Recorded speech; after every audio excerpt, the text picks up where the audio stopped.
अस्सलाम वालेकुम, कैसे हैं आप सब। मैं गोहरे नायाब आपकी खिदमत में लेके पेश हुई हूँ गुलदस्ता हदीस।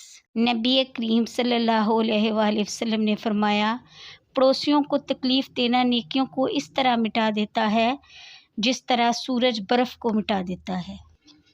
नबी करीम सल्लल्लाहु अलैहि वसल्लम ने फरमाया, जब बंदा नमाज के लिए खड़ा होता है तो इसके सारे गुनाह लाकर इसके सर और कंधों पर रख दिए जाते हैं।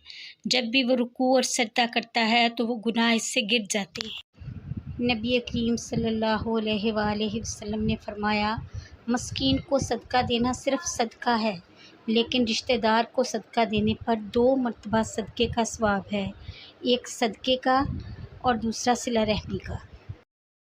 नबी करीम सल्लल्लाहु अलैहि वसल्लम ने फरमाया, अगर तुम में से कोई लकड़ियों का गट्ठा अपनी पीठ पर ला दे फिर इनको बेच दे, ये इसके लिए बेहतर है इससे कि वो लोगों से मांगे, मालूम नहीं कि वो दे या ना दे।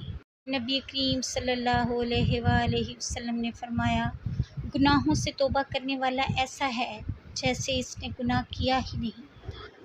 इसके साथ ही आपसे इजाज़त चाहती हूँ। फ़ी अमान।